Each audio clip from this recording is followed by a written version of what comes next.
everybody, it's Lacey, And I'm Lauren. and welcome back to another episode of the Llamas Podcast. So, in today's episode, we are going to talk about how to survive the holidays without getting arrested, going to jail, all those fun things. And so, if you want to hear more fun topics like that, please make sure you subscribe and follow our podcast so you can keep up to date. And like always, we're going to start today with a question. And this time, I think this question we got relates more to Lacey than me. So, here is the question. If I have a criminal case and it gets dismissed, can I sue for like wrongful prosecution? Can I sue for damages, attorney's fees? Tell me about that. So, yes, you can, but logistically speaking, it's very hard. So, and the reason for that is civil cases like personal injury, you think of car wrecks and stuff like that, they typically make their fees off damages, right? So however much damages, however much they get from the insurance company to make their client whole, they take a third, and that is their fee as the attorney. So that's how civil attorneys make their money. So when you file a lawsuit, if your criminal charge is dismissed, then you are in civil court because you are seeking monetary damages. In criminal court, a lot of criminal attorneys, they either charge by the hour or flat fees per charge. But like I said, a civil attorney is going to get their money based on the amount of damages that you have, how much they can recover, and take a third of that. So one of the reasons it's so hard to sue if your criminal charge is dismissed is typically we don't see a lot of damages. I mean, there are definitely exceptions. If your criminal case goes on years and you have multiple jobs that have denied you because of a pending criminal charge, maybe you can prove damages to where an attorney may take your case. But I just think, like we were saying with the family court question, remember, always get a lawyer. If you're going through a divorce, we always recommend getting an attorney. So this is another situation where it would be really hard to navigate the court process without an attorney. But a civil attorney most likely is not going to take your case unless you have significant damages from that pending charge. And kind of to add on to that, in the civil world, a lot of us will do hourly, but in all reality, with litigation, that's like a lot of times in the business world, we're asking for things like injunctions and things like that. So there are no damages we're seeking a contingency fee for, but we're doing it hourly. And litigation is expensive when it's done hourly because you're looking at filing fees, motions. I mean, realistically, even simple cases are 5,000 plus in fees, and most of the time we're going to ask for a solid retainer up front because if not, you may never pay us. So even if they're willing to take your case and not do it contingency, if you're going to be paying hourly, you're going to have a lot of money out of pocket.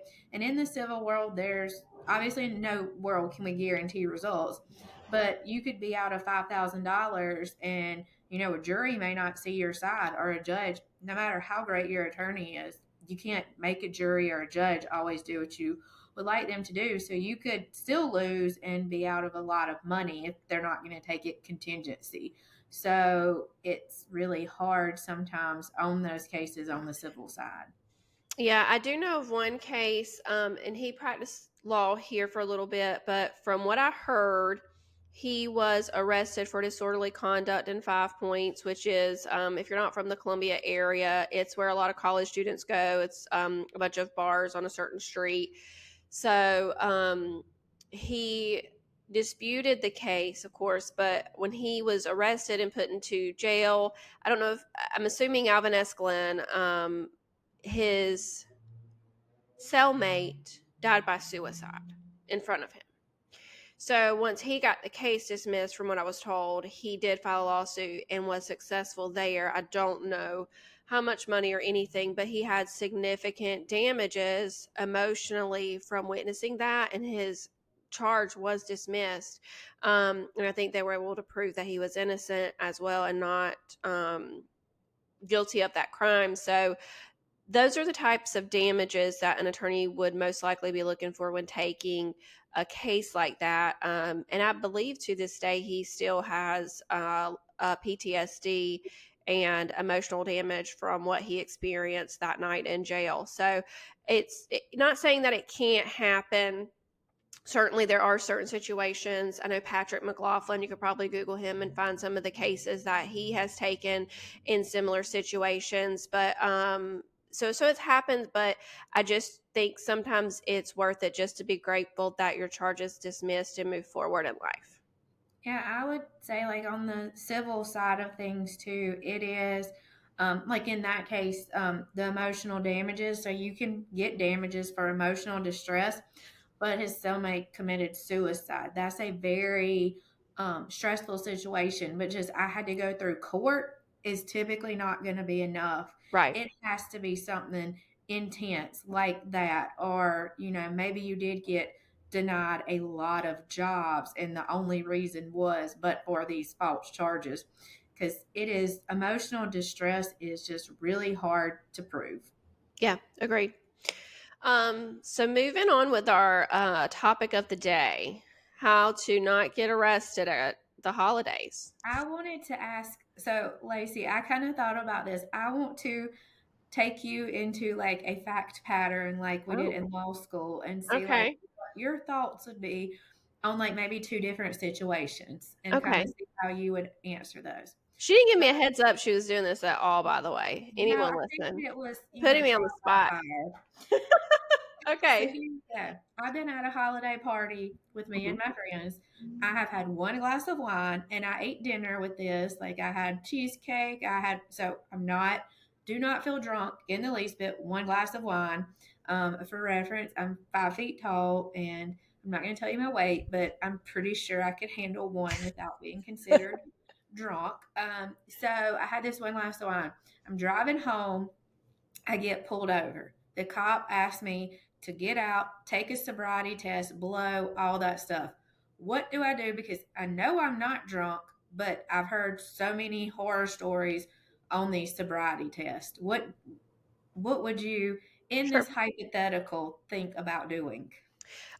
So I would absolutely refuse field sobriety tests first off. So even though I've only had one glass of wine, I still would not do field sobriety tests because there's so many factors that could go into play, right? So one thing I think about is over the holidays is typically colder, and if you've been to a holiday dinner party, it's probably nighttime, so you're going to be shaking and cold, and have seen officers write down clues and field sobriety tests because they're saying it's impairment when in reality you're cold and you're moving and you're shivering. So for Well, you're example, nervous. mm-hmm. I would And be you're and terrified. nervous as well. So just think about, let's think about two specifically, the walk and turn and one leg stand, right? The walk and turn, you have to walk 9 steps, heel to toe, turn around, come back 9 steps, and count. What shoes are you wearing? Are you going to take your shoes off and be barefoot? Did you wear socks? Are you on gravel? Are you on the road? All these things can go into consideration. They may write it down as a failed clue and the prosecutor's watching the video and it looks like you're swaying when in reality you're shivering. Or So you just can't walk in heels like right. me when your feet are hurting. So Yeah, so I would not do field sobriety test. And at that point, I would have them, they would then take you into custody. So you would be placed under arrest and taken to give a breath sample. I also do not fully trust the data master machine. And this is only if I know for a fact I've had one glass of wine. Okay, so let me just stress that out. Two, it changes. But if I know I've had only one, I don't have any other drugs in my system because I don't do anything else. At that point, once they advise me of my implied consent rights, I would request a blood test. A blood test is the most accurate test for alcohol. But also, what's going on in my head is how much that adds time for my body to process the alcohol that I did have. So, once you are taken to the data master room from when you were arrested, that's probably about half an hour, you're thinking. So, your last drink now has probably at least been an hour, hour and a half. So, your body is processing that alcohol out of your system with time. And so, once you get to the jail and they read your implied consent rights, you can wait you get a 20-minute observation period. I'd probably wait 10, 15 minutes. And at that point, say, I want the blood test. And at that point, they are required to take you to the hospital for a blood draw. And then I would have a blood draw and consent to that once at the hospital. The reasons behind that are, if you absolutely refuse everything, it's a license suspension, which I do advise eating the license suspension and taking it if you're at a risk of being impaired.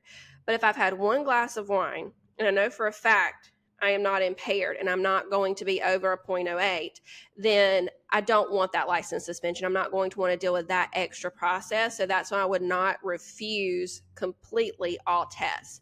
So once I consent to the blood test and they take you to the hospital, that's more time. So you got to think they have to do it within 3 hours of the time of your arrest. And most of the time, they're almost at that 3 hours. So, but with travel time and everything. So at that point, I'm thinking, you're probably haven't had a glass of wine in about 4 hours at this point, 3.5, 4 hours, depending on how fast they get it done. And if it happens to be outside that 3 hours because they didn't get you to the hospital to get it drawn fast enough, it can't be used as evidence against you no matter what the number comes back as. And you also get to keep your license because you didn't refuse any tests. Your license isn't suspended for refusing field sobriety. It can just be suspended if you refuse the breath test and blood test. So that's why if I had one glass of wine, just one, I would not do field sobriety tests. I wouldn't be comfortable in myself, and I've practiced those tests. I still would not be comfortable in that, but I would refuse the breath test and then request the blood test at the hospital, because then you would get to keep your license because you didn't refuse the test. And if it does come back over a 0.15, they can later suspend it, just so everybody knows. But in that instant moment, they're not going to be able to test the blood. It takes a couple months for that to come back. So with that, that's what I would do. Mm-hmm. That is crazy. I figured it was like, an hour or two. No, no, they have to send it off to SLED. Wow. There's like a The kit. thing Yeah, is make sure you understand what a glass of wine is and a serving is. Because if correct. you're out and you have a big wine, like say you're at a party with your friends and y'all are pouring your own glasses, if you fill up a cup this big Right. and say you only have one glass of wine, That's no, this not is one glass. about three. And this is sweet tea. This is not any intoxicating substances, even though this probably does not have the best effect on people with caffeine and all. But I would just make sure you understand what it is, because one can easily be two when you're pouring your own, Yeah, and knowing, it wasn't just that one glass. right. So that's what I would do if it was just absolutely one serving size glass of wine. Okay, so I have one more fact pattern to go through, and we're taking it out of the DUI. Let's think about CDV, criminal domestic violence in this case. So, um, we know the holidays are stressful. Honestly, a lot of people, I think, do get arrested for CDVs. A lot of people die during the holidays. I know that's surprising, but a lot of people have heart attacks, and it's just a stressful time. Emotions are high. So there's this situation, and I'm the wife, and there's a husband, and we're fighting, and he does not hit me, but I am pissed off at him, and I call the cops and say he did, because we all know this does happen. We're not saying victims are liars, but this does happen It does. sometimes. I'm the husband. The cops get called. It's Christmas Eve. What happens? What should I do? Um, Will I so go that to jail all night on Christmas Eve? most it's so hard to go by, right? But this all goes by law enforcement, right? So, and I'm gonna throw some different fact patterns and add some facts in there, right? So when a victim says something, I get this all the time. Well, they have no evidence. They have no evidence. It's just what she said. Well, guess what? What a wife says in this fact pattern is evidence. It is up to law enforcement officers to determine whether or not that evidence is credible to where it amounts to probable cause. And I think when they come out, they're going to take different things into account when determining whether or not her allegation can be substantiated, right? So once the cops get there, they're, of course, going to separate the parties. That's very normal, and talk to them separately. If the wife stands by her story that her husband struck her, then they are going to say, do you have any marks or injuries? So in this fact pattern, if by what you're saying, she wouldn't because it didn't actually happen. So they're going to look at that. Another thing they are most likely going to look at is anybody intoxicated. Is anybody drinking? Is alcohol a factor here? Another thing that they should look at, they don't always look at, but is call into dispatch and see if anything comes back on either party. So, for example, have they been called out there numerous times? Are there numerous allegations by one party saying the other has committed an act of violence of them or arguing or anything like that? Some law enforcement officers, and this goes for any jobs, right? Attorneys, doctors, teachers, some law enforcement officers, just like in any typical job, are lazy. They're lazy. And if it's easier just to take them in and let the prosecutor deal with it afterwards and sort it out and determine whether or not this person's guilty, they may arrest the husband and take him into custody. And he would be in jail that night and be able to bond out the next day and then fight the allegations against him. But if an officer is doing his due diligence, it really depends. There have been situations, of course, not my cases, because my cases, when they come to me, they've been charged. But I have heard, friends of friends where police were called because of arguments, allegations were made, and officers said, hey, separate for the night. So my advice to the husband would be, if you get that cop that does his due diligence and does not believe the wife's statement that she was struck and advises you to separate for the night, do it. Separate. If law enforcement is called and does not make an arrest, go somewhere else. If you have been drinking, take an Uber, pack an overnight bag, and go. Just go somewhere else. Do not come back until the next day, right? Sleep, fresher minds.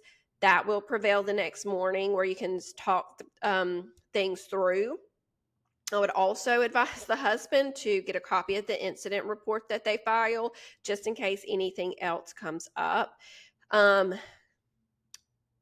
would also probably, if I was the husband and there was a false allegation of this made against me and I was not arrested, I would most likely put, if we didn't have ring cameras, have ring cameras. And I would tell your wife, for sure, but invest in the plan where it would record anything because, I think there would be some trust that would be broken there. And maybe alcohol was involved and it's never going to happen again, but it would just make me very nervous just because domestic violence in South Carolina is very sad.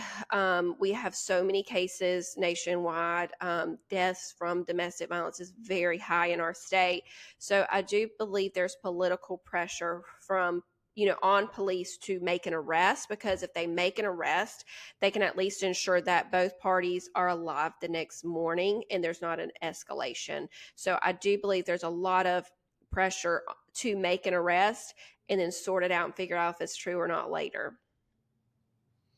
Well, that's been very interesting stuff that I wouldn't have known. So I think in kind of wrapping this one up, can you give us maybe just some basic tips Yeah. for the holidays and trying to, do what we should do and not end up in jail? Yeah. Biggest thing that gets people in trouble around the holidays is alcohol. I think more things come from alcohol than marijuana, to be honest. So watch your intoxication levels. If you've had more than one drink, I would almost say, especially on holidays like New Year's Eve, even if you've had one, Uber or Lyft, that's going to be cheaper than my fee if you call me for a DUI. But that would be my advice, is watch your alcohol consumption. Know that when you are drinking, if you're with friends or your spouse, emotions are heightened, right? You can have a lot of fun, but one little argument that's so stupid can just get blown out of proportion. Recognize that and know that.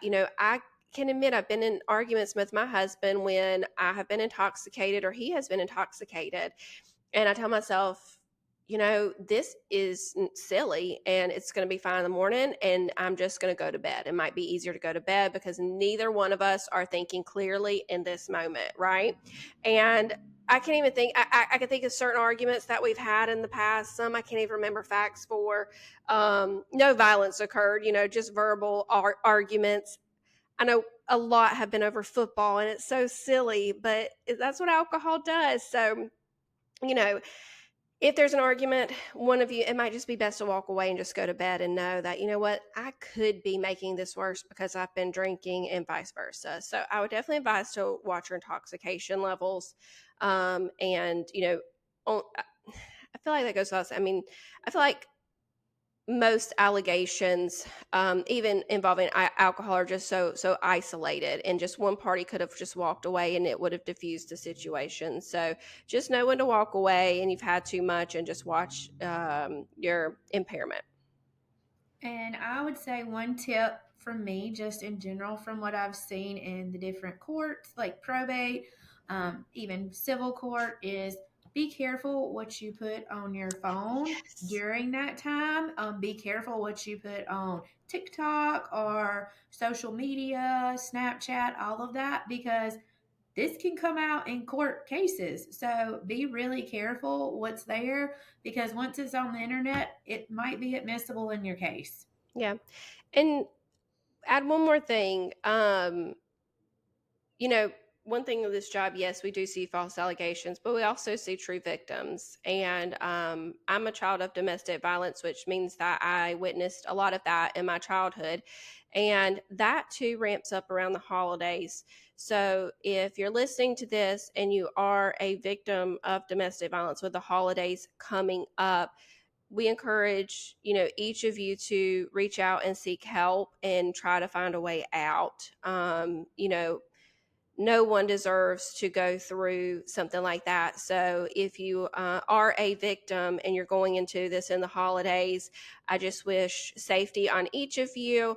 And I hope and pray that you find a situation where you can get out of those circumstances. And I think, there's so many resources online that I encourage you to reach out to seek help and, seek a new chapter in your life without violence. That is definitely true. There are a lot of resources available for people, and a lot of times we don't know about those. So I think that is a great point, and that will wrap us up for the day, I believe. And we'll be back again soon. And Lacey, do you want to wrap us up? Yeah, so we wish everybody a happy holidays. Be safe, make good choices, and don't forget to subscribe to our podcast channel, follow us on Instagram, and do all the things that you know to do with social media so you can find our new episodes and follow our lives and where we go next. Bye. Bye.